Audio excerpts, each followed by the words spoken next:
Hey guys, and welcome back to my channel. I've not posted in a very long time, but I'm back and I promise I will continue posting. So before we continue, I would just like to say this is the first video in my MacBook series, so stay tuned for parts 2, 3, 4, and probably even a 5. And let's get right into the video.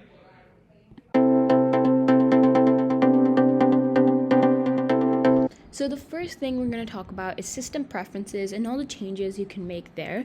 So with my old laptop, I didn't really look into system preferences much because it was given to me by the school. So I didn't want to do a lot of changes, and I just used it for my everyday purposes of getting schoolwork done or even watching YouTube and editing videos. In this system preferences, since this is my own laptop, I did quite a bit of changing just so that I could personalize it to my likings. So the first thing I recommend you do is go to General, and this is going to set the overall look for your laptop. So appearance should come up when you are setting your laptop. You get to choose this.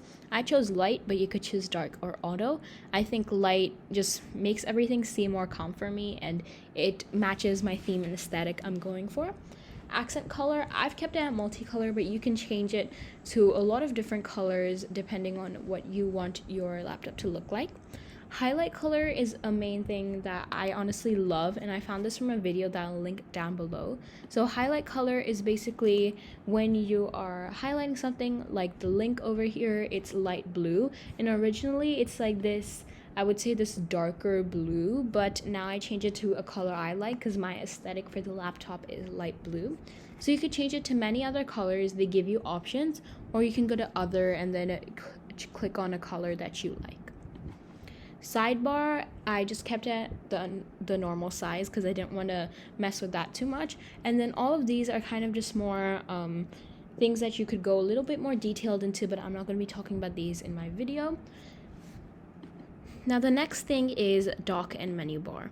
So over here you can just change the size, magnification, and then there are other things that go into this, so you can check that out. I just went to this size on the dock because I didn't want to play around with that too much because I like the size that it came with.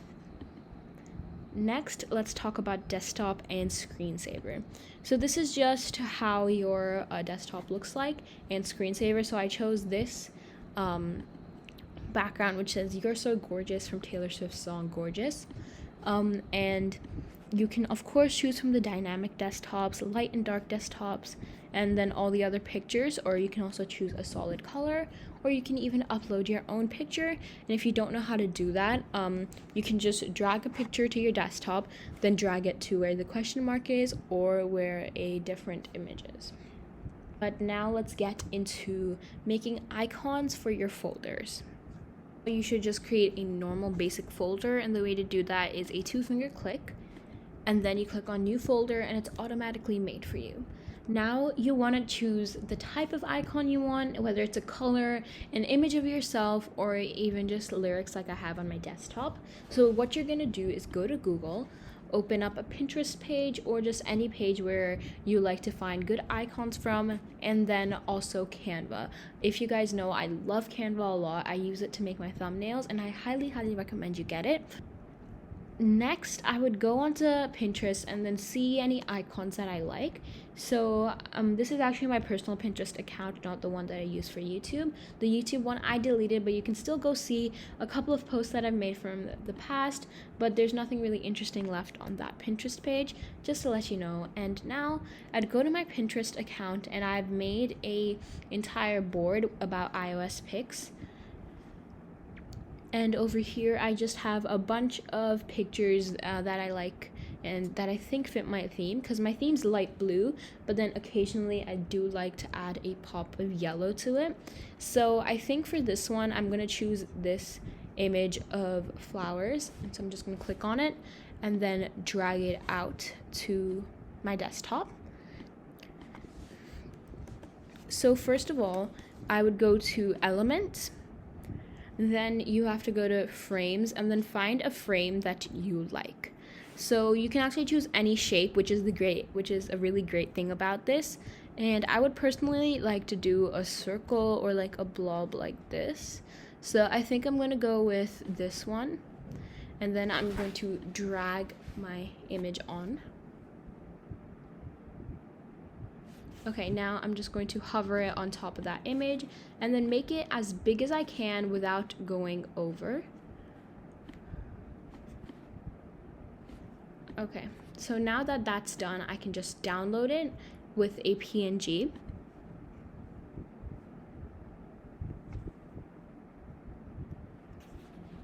Now I can drag that out to my desktop.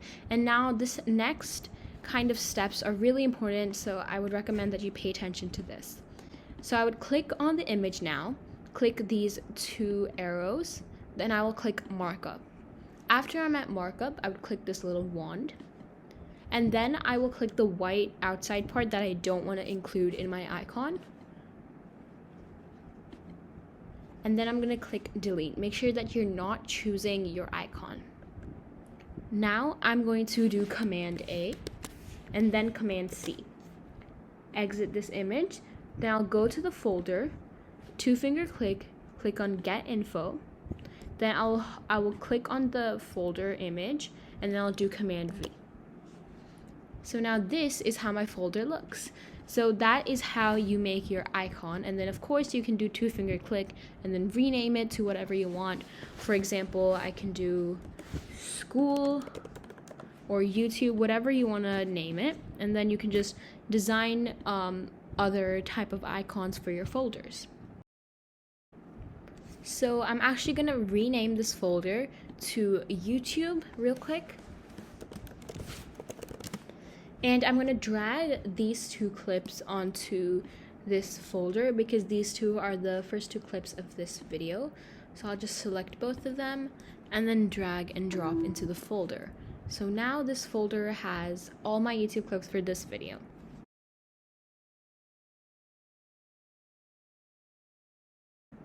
So the next thing that we're going to do is widgets. So if you don't know, widgets is a iOS 14 update, and it is in the Mac OS Big Sur, and these are how my widgets look like, but I'm going to be teaching you guys how to make your own widgets just like this. So the first thing you're going to do to make sure that your widgets come up is go to App Store and download dash.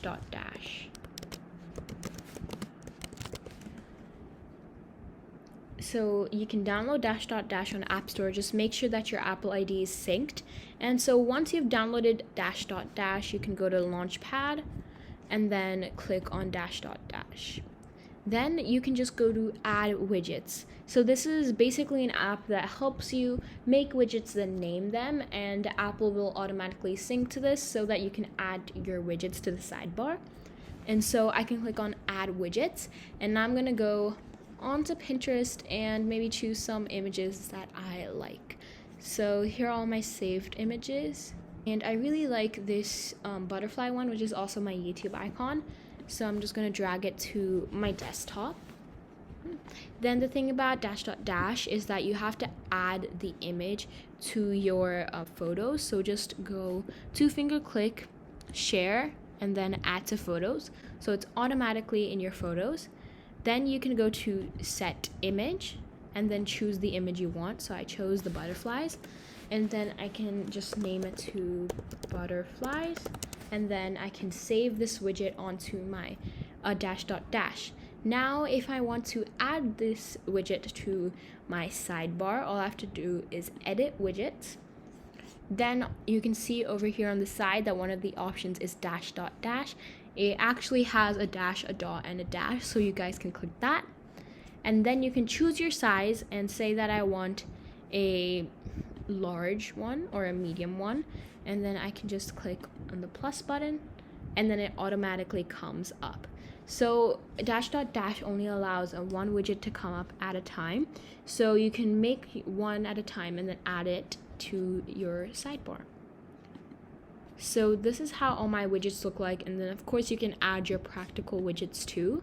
So if you guys want to know how to do that, click the same thing, edit widgets, and then you can choose one from the sides, and you can even search other applications that you want to add. So I just have calendar, screen time, notes, and then clock. So that's how I've made my widgets. Next is a customization that I think many of us know about but tend to forget, which is the Google backdrop. So you can actually upload your own photo to Google, or you can even choose from one of their albums. So I believe I chose from Life, and so this is the light blue that I chose to go with my aesthetic. But then all you have to do is click this little pen at the bottom, and you can choose one of these or upload your own photo. And if you want to upload your own photo, you can just drag a photo to your desktop and then choose the one that you want. So that is your customization for Google. And if you didn't know, you could actually do the same thing for Safari. You just have to go to these 3 lines, and then you can add your own picture, or you can just choose one of the options that they give you.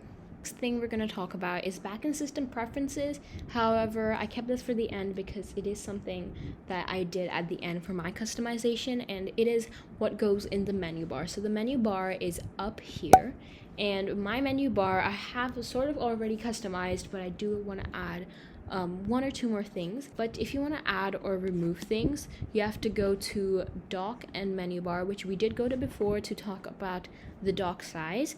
But you can go through all these applications, and then you'll get an option to show in menu bar, and you can click it if you want. So I did not click a lot of things, but then I have clicked some things like keyboard brightness you can choose, and like Bluetooth, Wi-Fi, sound, display. You can choose a lot of things. So I just added Bluetooth and keyboard brightness because for some reason I can't access keyboard brightness from here.